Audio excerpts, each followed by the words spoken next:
제5포인트 영업 양도에 대해서 설명해 보겠습니다. 우리가 시험에서 2024년도에는 영업 양도가 출제될 가능성이 있는 영역이죠. 네, 2024년도에는 상업 장부, 영업 양도, 그다음에 상호 이 세 파트가 중요한 어떤 부분이라고 얘기를 했고요.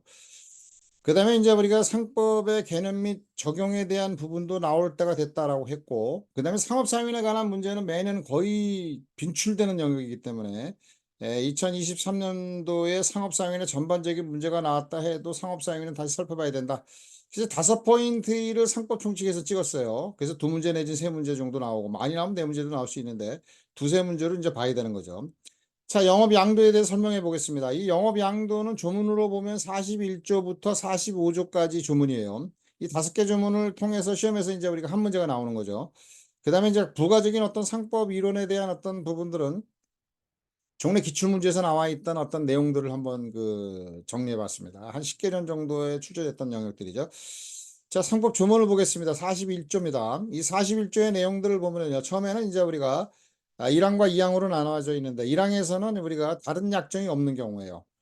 2항의 경우에서는 약정이 있는 경우 두 가지로 나눠보는데, 영업 양도한 경우에 다른 약정이 없으면 양도인은 10년간 그죠? 동종영업을 하지 못한다. 라고 하는 것이고, 여기서 이제 동일한 특별시, 광역시, 시, 군, 과, 앤드의 개념이죠. 여기 오와의 개념으로 이거나, 그죠? 인접 이렇게 하면 안 되죠. 앤드의 개념이다. 시험에서 앤드의 개념으로는 잘 나오진 않는데, 과가 들어간다.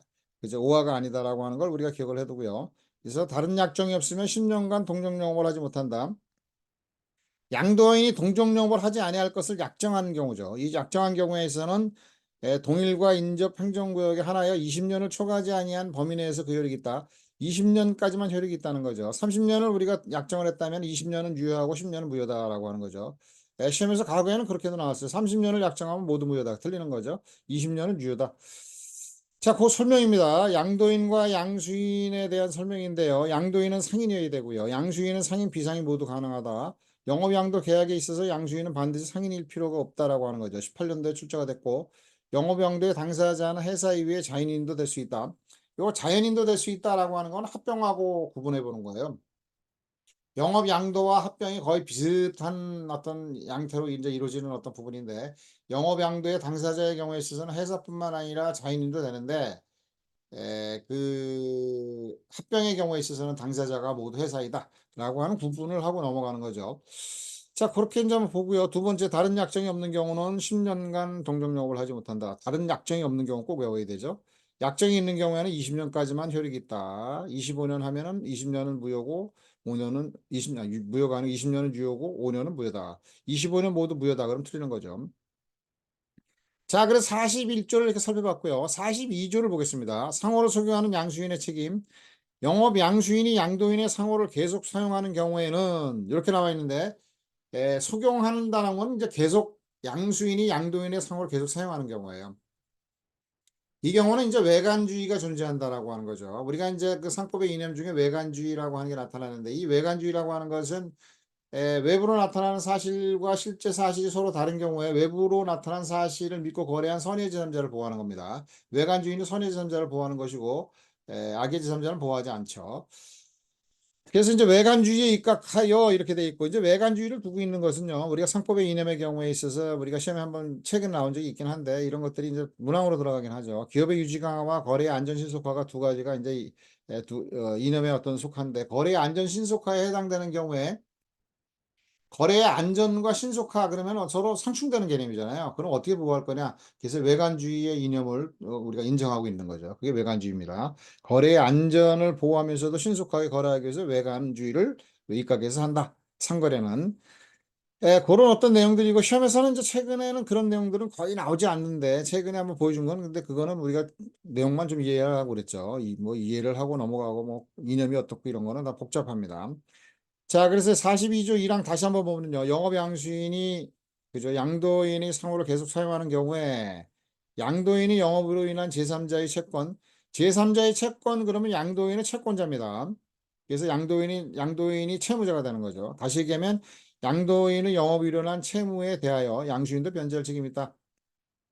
즉 1항에서 나오는 것처럼 우리가 양도인과 양수인 사이에서 합의에 의해서 채권 채무가 양도가 이루어지는 어떤 부분인데 합의가 없는 경우에 있어서는 외관이 존재하는 경우 양주인이 양도인의 상호를 계속 사용하는 경우는 채무는 인수한 것으로 보지만 뭐가 됐습니까? 채권이 인수한 것으로 보지 않는다라고 하는 거죠. 그것도 잘 기억해두고 뭐 옛날에 그런 것까지 나왔는데 최근에 뭐 그런 것까지는 안 나오는데 어떤 상호를 소유하는 경우에 양도인이 영업으로 한 제3자 채권에 대해서 양수인도 변제할 책임이 있다. 이렇게 기억하면 되겠고요. 그다음에 전항의 규정은 이렇게 나와 있는데요. 2항에서 보면은요. 전항의 규정은 뭐냐면은 상호를 소용해서 양도인의 채무에 대해서 양수인이 변제할 책임이 있는 경우에 이런 얘기죠. 그런 경우라도 양수인이 영업 양도를 받은 후에 지체 없이 양도인의 채무에 대해서 책임 없음을 등기한 때, 요 상호를 소개하는 경우에는 등기한 때 이렇게 되는 거죠. 강구한 때 뭐 이렇게 나오면 틀리는 거죠. 강구는 여기 안 되니까 해당이 되지 않습니다. 요게 이제 우리가 그 옛날에는 이제 그런 것도 나오긴 했는데 뭐 최근엔 잘 나오지긴 않지만 등기한 때 적용하지 아니한다. 그래서 등기를 채무가 없음을 등기했기 때문에 채무 변제 책임이 없다라고 하는 것이고요. 그다음에 양도인과 양수인이 지체 없이 제3자에 대해서 양도인의 채권자에 대하여 제3자가 채권자라고 하는 거 기억해둬야 되고요. 그 제3자에 대해서 통지한 경우에 그 통지를 받은 제3자에 대해서도 책임이 없다라고 하는 거죠. 여기 경우에서 이제 시험에서 자주 나오는 거는요. 제3자 채권자라고 하는 걸 좀 기억해두고 그거보다는 우리가 양도인과 양수인이 같이 하는 겁니다. 양도인만 하거나 양수인이 독자적으로 했을 경우는 안 되고요. 양도인과 양수인이 채권자에 대해서 통지를 한 경우에만 채권자에 대해서 책임이 없다. 그렇게 기억을 하면 되겠습니다. 그런 내용들을 설명하고 있는 거죠. 양도인과 당사자 간 합의가 없는 한 양도인의 영업성 채권이나 채무는 양수인에 당연히 인정되지 않는다라고 하는 것이죠. 그런데 양도인이 영업을 한 채권, 요거는 이제 양도인이 영업을 한 제3자의 채권은 양도인의 채무다라고 하는 걸 잘 기억해둬야 된다는 것이고. 그 다음에 이제 설명을 세 번째 설명하고 있습니다. 양수인이 양도인의 상호를 적용하는 경우에 양도인이 영업으로 인한 채무는 원칙적으로 인수된 것으로 본다라고 양수인도 변제할 책임이 있다. 그러나 양도인의 채권이 인수된 것으로 간주하지 않는다라고 이렇게 간주하지 않는다 그러면 무슨 말인지 모르잖아요. 그래서 이제 시험에 나왔던 어떤 부분인데 요 간주라고 하는 표현은 나중에 설명하고요. 본다라고 하는 거 똑같은 건데 채권을 인수한 거로 보지 않는다 이런 얘기죠. 그래서 양도인이 영업을 일어난 채권은 그죠? 상호를 양도인이 상호를 소개하는 경우에도 인수된 것으로 보지 않고 합의에 의해 서로 간 합의에 의해서는 뭐 인수됐다 안 했다 할 수 있겠지만 그래 상호를 소개한다고 해도 채권은 인수되는 것으로 보지 않습니다. 근데 시험에 이게 21년도 출제가 됐잖아요. 뜬금없이 이렇게 출제됐을 때 그대로 또 다시 뭐 우리가 최근에 나온 것 중에 하나라고 본다고 하면 또 우리가 또 그냥 베낄 수 있으니까 좀 지문을 그래서 한번 이제 예를 설명을 하고 넘어가는 겁니다. 네, 그 다음에 이제 세 번째 설명에서 보면은 문못으로 본다, 문못으로 의지한다, 문못으로 간주한다라고 하는 건 같은 의미입니다. 그냥 뭐 다른 뜻이 있는 게 아니고 간주가 의제다, 의지한다, 본다. 그런 게 똑같은 내용이다, 똑같은 의미다라고 하는 것을 여러분들이 기억하면 되겠고요. 네 번째 보겠습니다. 양수인이 양도를 소유하는 경우에 양수인이 변제할 책임이 있는 경우라도, 그죠? 등기한 때, 이문에서 이제 그 1문에서 나오는 거죠. 책임에서 등기한 때는 양수인이 책임지지 않는다. 그 다음에 이제 요거 상호로 사용하는 경우에 그 등기하는 경우에는 책임을 지지 않는데 우리가 44조의 경우에 영업 양수인이 양도인의 상호를 계속 사용하지 않는 경우에 양도인이 채무를 인수할 것을 강구한 때는 그죠? 인수할 것을 강구한 때는 양수인도 변제할 책임이 있다라고 하는 거죠. 그래서 상호로 소명하지 않는 경우는 강구라는 개념이 나오는 것이고 그죠? 상호로 소명하는 경우는 등기한 때 그죠?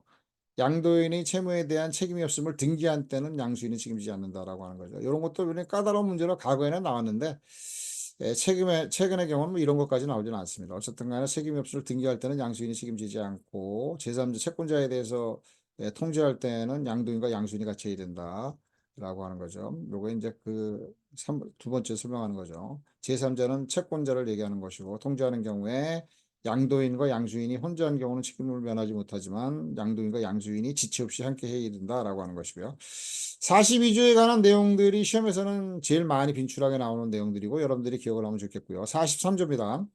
영업 양수인에 대한 변제점.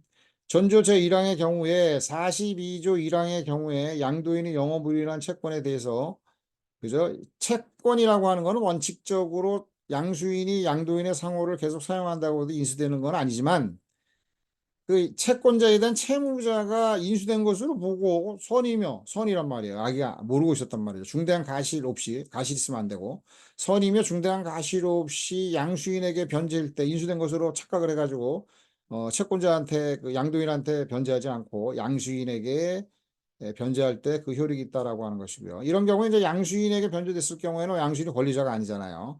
인수되지 않은 어떤 경우로 놓고 본다면. 그러면 이제 우리가 양도인이 양수인에 대해서 그 뭡니까 상한 청구를 할 수 있는 거죠. 거기까지 설명 안 하고 이제 그냥 그 조문 그대로 외우면 되겠습니다.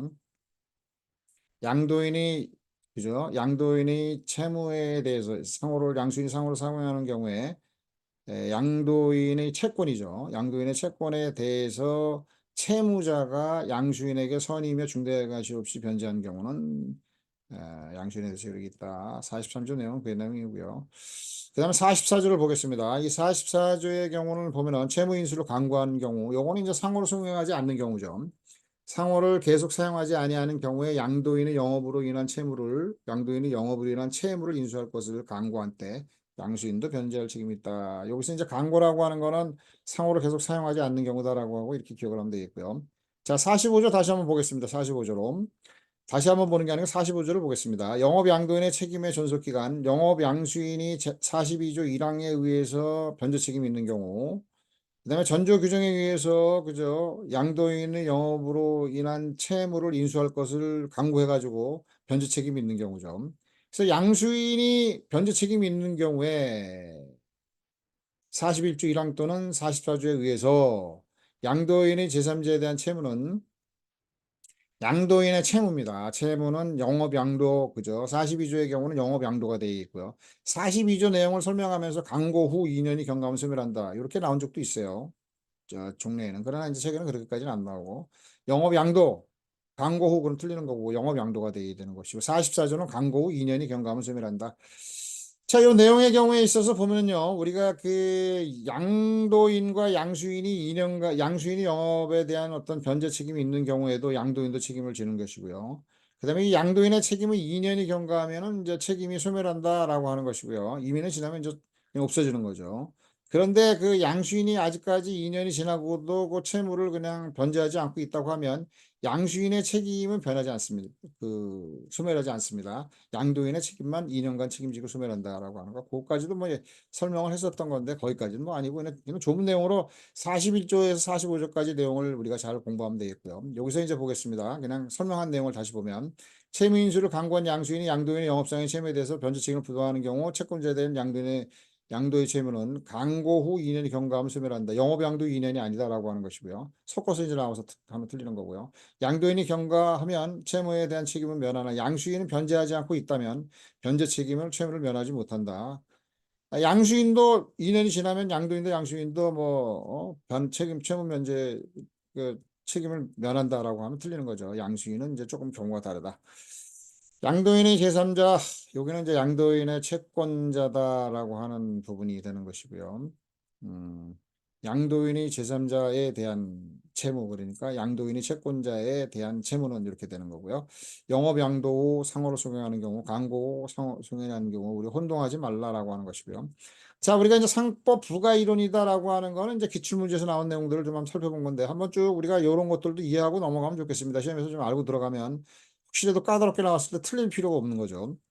양도인은 상인, 양수인은 앞서 설명한 거 다시 한번 본 겁니다. 양수인은 상인, 비상인 고도 가능하다. 영업은 양도의 당사자나 회사 이외 자연인도 될 수 있다. 영업 양도 계약에 있어서 양수인은 반드시 상인일 필요는 없다. 18년도에 나온 거고. 판례에 의하면 영업을 현물 출자해서 주식회사를 설립하고 영업을 현물 출자했다라고 하는 건 영업을 출자한 거나 혼동이 되니까 설립하고 그 이전 영업의 상호를 계속 사용하는 경우 새로 설립된 회사는 양수인의 지위에서 그죠?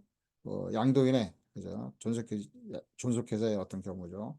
그래서 새로 설립된 회사는 출자자의 영업상의 채무에 대해서 변제할 책임이 있다라고 하는 거죠. 양도인의 채무에 대해서 변제할 책임이 있다라고 하는 것이죠. 그냥 조문대로, 아니, 조문이 아니고 지문에 나왔던 내용들이니까 한번 그냥 이런 게 있구나. 혹시 나오면 그냥 조문이 나오는, 아니, 조문이 아니고 지문이 나오는 거죠. 그래서 한번 이렇게 이런 것들도 이해하고 넘어가는 겁니다. 영업으로 인한 세 번째 보죠. 영업으로 인하여 발생한 양도인의 채무란 영업상의 활동과 관련돼 발생한 모든 채무를 말하는 것이다라고 하는 거죠. 뭐 이런 것들도 옛날엔 좀 나왔던 내용들인데 최근에 나오지 않는데 21년도에 뜬금없이 나왔어요. 채무를 말하는 것이므로 그죠? 양도인의 불법 행위로 인한 채무도 포함되는 거죠. 따라서 양도인의 불법 행위에 대한 채무에 대해서 양주인도 배상할 책임이 있다라고 하는 그 내용이 판례 입장이고 뭐 이런 거 뭐 판례 입장이뿐만 아니라 다수의 견해죠. 그래서 이런 것들이 21년도에 나왔기 때문에 한번 살펴보고 넘어갑니다. 까다롭게 나오는 이게 불법 행위에 대한 책임이 있냐 없느냐 이런 걸 잘 모르면 안 되잖아요. 양도인의 불법 행위 책임에 대해서 양주인도 책임이 있다라고 하는 것이고요. 그다음에 영업 양도는 특정 승계이므로 양도인이 양수인에게 영업 재산을 개별적으로 이전하는데 이런 것들도 이제 우리가 특정 승계냐 포괄 승계냐 이런 것들이 종래 이론적으로 얘기가 됐던 부분들인데 이건 뭐 이렇게 중요한 건 아니지만 조금 설명하고 넘어가 보겠습니다. 권리 취득의 방법에 있어서는요, 원시 취득이 있고 승계 취득이 있어요. 그래서 원시 취득이라고 하는 거는 선의 취득을 원시 취득이라고 하는 것이고요. 그다음에 이제 그 우리가 설정적으로 처음부터 권리를 취득하는 걸 원시 취득이라고 얘기를 해요. 근데 통상적으로 우리가 취득하는 거는 승계 취득에 의해서 이루어지는 것이고요. 이 승계 취득은 포괄 승계와 특정 승계로 나눠지는 거예요. 그래서 포괄 승계라고 하는 거는 합병이나 상속의 경우에 있어서는 모든 재산이 깡그리 간다 해서 포괄 승계라고 얘기하는 것이고 그 외에 우리가 권리 취득 방법은 특정 승계이죠. 당사자끼리 이제 생겨가지고 특정인으로부터 특정인에게 권리가 개별적으로 이전된다. 그러면 특정 승계가 되는 거죠. 영업 양도는 특정 승계에 해당되기 때문에 개별적, 포괄적으로 이전된다. 그러면 틀리는 얘기예요. 그냥 포괄 영업 양도의 경우는 포괄적으로 이전되는 특별한 경우가 있겠지만 통상적으로는 특정 승계이기 때문에 개별적으로 이전한다. 옛날에 그런 것도 시험에 나왔는데 최근에는 나오지 않습니다. 그냥 영업 양도는 특정 승계이므로 양도인이 양수인에게 영업 재산을 개별적으로 이전한다. 이런 지문이 나왔구나. 요거 하나만 기억하고 넘어가면 되겠습니다. 앞서 설명한 거는 다 이해할 필요는 없고요. 그 다음에 이제 판례에 의하면 영업을 양도되면 반대특약이 없는 한 양도인과 근로자 간의 근로계약도 원칙적으로 양수인에게 승계된다. 이 영업의 범위 내의 경우에 있어서 이제 우리가 객관적인 그 영업 범위 하면은 이제 우리가 에, 적극 재산과 소극 재산, 재산적 가치 있는 사실관계 또 넓게 보면은 이제 판례에서 이렇게 설명하고 있지만 사용인의 관계도 우리가 포함된다라고 하는 거죠. 그래서 판례에서 그 얘기입니다. 근로자 간의 근로계약도 원칙적으로 그죠. 상업 사용인 등도 우리가 승계된다라는 게 판례 입장이다. 다수설도 그렇고 판례도 마찬가지입니다. 그다음에 이것도 뜬금없이 시험에 출제되는 내용들이기 때문에 한번 설명하고 넘어가는 거죠. 판례는 일정한 영업 목적을 위해 조직해야 된 유기체의 일체로서 기능적 재산을 영업이라 한다. 뭐 자기들이 이렇게 설명하고 있지만 뭐 영업 목적을 위해서 조직화된 유기적 일체로서 기능적 재산을 영업이라고 한다. 뭐 이런 것들이 유기적 일체가 뭐고 기능적 재산이 뭐고 이런 것들을 우리가 머릿속에서 뭐 설명하고 한다고 해도 이해가 잘 안 되는 거고 또 이렇게 판례에서 판사들이 얘기했어도 자기들이 그 내용을 이해했는지 안 했는지 잘 모르는 거고 옛날에 선생님들이 그냥 이론적으로 설명하니까 그대로 베낀 거라고 보면 되겠어요. 그래서 시험에서 나온 적이 있으니까 보면 이런 내용이 나오면 다시 한번 읽어보면 일정한 목적을 위해서 조직화된 유기적 일체로서 기능적 재산을 영업이라고 한다. 판례 입장이다. 그러면 좀 이 지문 그대로 나오는 거예요. 판례 입장이다. 그리고 그냥 이렇게 이런 것도 판례가 이런 게 있었구나. 이러고 넘어가면 되겠고요. 그다음에 일곱 번째입니다. 영업용 재산과 영업 재산이라고 하는 것인데 우리가 이제 영업이라고 하는 것과 그죠? 영업용 재산 요거 이제 우리 영업이라고 하면 영업 재산을 얘기하는 건데 영업용 재산은 아니다라고 하는 거죠. 그래서 영업의 구성 요소다라고 할 때 요거는 이제 적극 재산을 얘기하는 것이고요. 영업의 구성 요소는 적극 재산, 소극 재산, 그다음에 재산적 가치 있는 사실관계로 구성된다. 더 넓게는 이제 우리가 상업 사용인도 포함된다라고 하는 것이고요. 적극 재산과 소극 재산은 영업용 재산. 여기서 이제 우리가 구성 요소로 적극 재산과 소극 재산은 영업용 재산이고요. 여기다 재산적 가치 있는 사실관계가 포함된다라고 하는 거죠.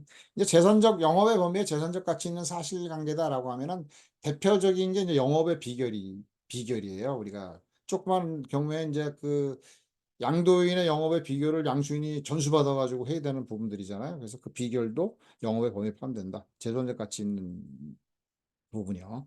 그래서 그런 거 이제 우리가 그 기억을 해두면 영업의 비결 같은 경우. 라고 하는 것들이 이제 우리가 재산적 가치는 사실관계의 대표적인 어떤 부분들이다라고 하는 거죠. 이렇게 이제 설명을 해보고요. 그래서 이제 뭐 우리가 중요한 어떤 내용은 아니지만 굳이 여기서 이제 기억을 한다고 하면, 음, 영업의 구성 요소로서 얘기할 때 영업용 재산과 영업 재산이 다르다라고 하는 것이고요. 재산적 가치 있는 사실관계가 영업 비결이다. 그러죠. 이런 것들이 우리가 무슨 뭐 그렇게 중요한 어떤 부분들은 아니잖아요. 그죠? 그래서 전자간접에서 포함한다. 그래서 객관적 영업이다. 이렇게 되고, 그냥 여기서는 기억을 할 때 이렇게만 넘어가겠습니다. 영업용 재산과 영업재산은 구분된다. 제3적 가치 있는 사실관계라고 하는 것은, 우리가 뭐, 영업의 비결이라든가 지적 소유권 이런 것들이 이제 거기에 해당되는 부분들인데, 그런 것도 포함되는 거다라고 하는 건 몰라도 되겠다. 그냥 다르다. 21년도에 나왔으니까. 영업용 재산이다 그러면 영업용 재산은 영업이다. 이건 틀리는 거죠. 다른 거죠. 여기까지 이제 설명을 하고요. 여기까지 이제 설명을 하고 이제 문제풀이로 넘어가 보겠습니다. 문제풀이가 이제 두 문제 정도 우리가 설명하고 있는데 영업양도 이해분이죠. 영업양도에 관한 설명으로 틀리는 것은 영업을 양도한 경우에 다른 약정이 없으면 양도인은 10년간, 다른 약정은 10년이라고 그랬죠. 동일한 특별시 강의 시군과 인접한 특별시 강의 시군에서 동종영업을 하지 못한다. 42조 1항에서 41조 1항에 설명하고 있고 맞는 거죠. 영업 양수인이 양도인의 상호를 계속 사용하는 경우에는 양도인의 영업으로 인한 제3자의 채권에 대해서 양수인도 변제할 책임이 있다. 요건 이제 우리가 뭡니까? 양수인도 변제할 책임이 있다. 그러면 제3자의 채권이다라고 하면 채무죠. 채무에 대해서 양수인도 변제할 책임이 있다. 라고 하는 거죠. 42조 1항에서 설명하고 있고 맞죠? 영업 양수인이 양도인의 상호를 계속 사용하는 경우에 양수인이 지체 없이 양도인의 채권은 뭐 띄어졌네. 양도인의 채권자에 대해서 양도인의 채무의 책임이 없음을 통지한 경우에 그 통지를 받은 채권자에 대해서 양수인은 변제할 책임이 없다. 이거 3번에 보면요. 영업 양수인이 양도인의 상호를 계속 사용하는 경우에 양수인은 양도인의 채무를 변제할 책임이 있는데 양수인이 그죠? 영업 양도를 받은 후에 지체 없이 양도인의 채무에 대해서 책임이 없음을 등기한 경우에 있어서는 채무를 면하게 되는 것이고 일문이죠. 이항의 일문. 근데 이문에서 보면은 양도인과 양수인이 이렇게 돼 있어요. 그죠? 양도인과 채무가 없음을 양도인과 양수인이 양도인이 채권자, 제3자가 채권자죠.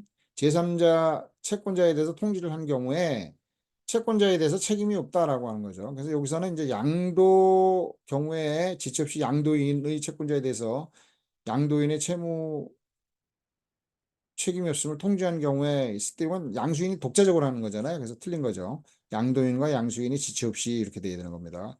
3번이 답이네요. 틀린 거고요. 없음을 통지한 경우에 그 통지를 받은 채권자에 대해서 양수인도 변제할 책임이 있다. 통상적으로 우리가 이 채권자라고 잘 최근은 안 나와. 옛날에는 좀 많이 나왔었는데 그냥 제3자 이렇게 있는 나오고 그러는데 제3자가 채권자다라고 하는 걸 잘 알아두고요. 지금 채권자로 나오면 까다롭잖아요 조문을 공부하다 보면. 근데 제3자가 채권자다.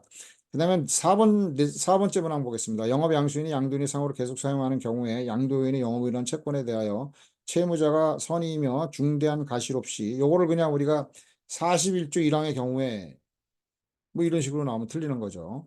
그죠? 영업 양수인이 양도인의 상호를 계속하는 경우에 양도인이 영업을 이루는 채권에 대해서 채무자가 선의이며 중대한 가실 없이 양수인에게 변제할 때 효력이 있다. 요거는 43조의 내용이고요. 5번 문항 보겠습니다. 영업 양수인이 양도인의 상호를 계속 사용하지 아니하는 경우에 양도인이 영업을 이루는 채무를 인수할 것을 강구한 때는 영업 양수인도 변제할 책임이 있다. 그죠? 인수할 것을 이제 강구하는 거니까 책임지겠다 이런 얘기니까 맞습니다. 답이 3번이고요. 첫 번째 문제는요. 두 번째 문제 물어보고요. 보겠습니다. 영업 양도에 관한 설명으로 옳은 것은 사회분이죠. 영업을 양도한 경우에 다른 약정이 없으면 양도인이 10년인데 20년이라 쓴 거 틀렸네요. 옳은 것이죠. 1번 틀렸고 양도인이 동종 영업을 하지 않을 걸 약정하는데 동일한 특별시 강력시효인에서 20년을 초과하지 않은 범위에서 그 효력이 있다. 2번도 틀렸네요. 영업 양수인이 양도인의 상호를 계속 사용하는 경우에 양도인과 이거 조금 하나씩 떨어졌지. 영업 양수인이 양도인의 상호를 계속 사용하는 경우에 양도인과 양수인이 지체 없이 제3자에 대해서 그죠? 영업상 채무가 없음을 통지한 경우에 그 통지를 받은 제3자에 대해서 이건 제3자라고 표현했고 요거는 이제 우리가 양도인과 양수인이 한 거잖아요. 이제 둘이 같이 해야 된다. 지체 없이 해야 된다. 3번 맞네요. 3번이 답이고요. 그다음 4번 문항 보겠습니다. 영업 양수인이 양도인의 상호를 계속 사용하는 경우에 양도인 양수인이 영업 양도를 받은 후 지체 없이 양도인의 채무에 대한 책임이 없음을 등기한 때는 양수인은 변제할 책임이 등기를 했어도 양수인은 변제할 책임이 있다. 책임이 없다. 양도인의 채무에 대해서 책임이 없다는 걸 등기한 건데 변제할 책임이 있다. 그럼 틀리는 거죠. 네, 틀렸습니다. 그래서 42조 2항의 1문이죠. 그래서 4번 틀렸고, 영업 양수인이 양도인의 상호를 계속 사용하는 경우에 양도인의 영업으로 인한 제3자의 채권에 대해서 양수인도 변제할 책임이 있는 경우에 양도인의 제3자에 대한 채무는 영업 양도 후 2년이 경감소멸하는 거죠. 그래서 영업 양수인이 다시 한번 읽어보겠습니다. 영업 양수인이 양도인의 상호를 계속 사용하는 경우에 양도인이 영업을 한 제3자 채권에 대해서 양수인도 변제할 책임이 있는 경우에 그죠? 제3자의 채권에 대해서 상호를 적용하니까 변제할 책임이 있는 경우에 양도인이 제3자에 대한 채무는 영업 양도, 요때는 영업 양도가 되는 거죠. 강고가 아니고 영업 양도 2년이 경감을 소멸하는데 1년이니까 틀렸네요. 자, 이렇게 두 문제만 좀 나왔는데 조문 중심으로 공부하고 또 앞에 상법 부가 이론들 있죠. 그런 것들을 여러분들이 공부하면은 시험 문제에서는 뭐 우리가 틀릴 게 없을 것 같고 2024년도에는 조문 중심으로 좀 공부하면 되지 않겠냐라고 해서 이렇게 이제 내봤어요. 뒤에서는 이제 또 까다로운 문제도 있을 수 있는 건데 또 까다로운 문제가 나온다 해도 조문에서 우리가 저기 기출 지문에서 우리가 다 연결되는 어떤 문제들이니까 풀 때 어려움이 없는 거죠. 자, 여기까지 우리가 설명을 해보고요. 우리가 상법 총칙 모두 마치고요. 다음으로 이제 우리가 뭡니까? 상행위로 넘어가겠는데요. 종료의 경우에 있어서 설명할 때 제가 이제 포인트를 몇 개씩 묶어가지고 이식강을 한다고 그랬는데 해보니까 그거보다는요. 포인트별로 우리가 출제되는 포인트별로 해가지고요. 계속적으로 우리가 그 강의로 올리는 것이 더 낫겠다 생각이 듭니다. 그래서 포인트별로 이렇게 문제를 한번 강의를 올리겠습니다. 그렇게 알고요. 다음으로 이제 우리 상행위로 넘어가 보죠. 자, 여기까지 설명하고 마치겠습니다.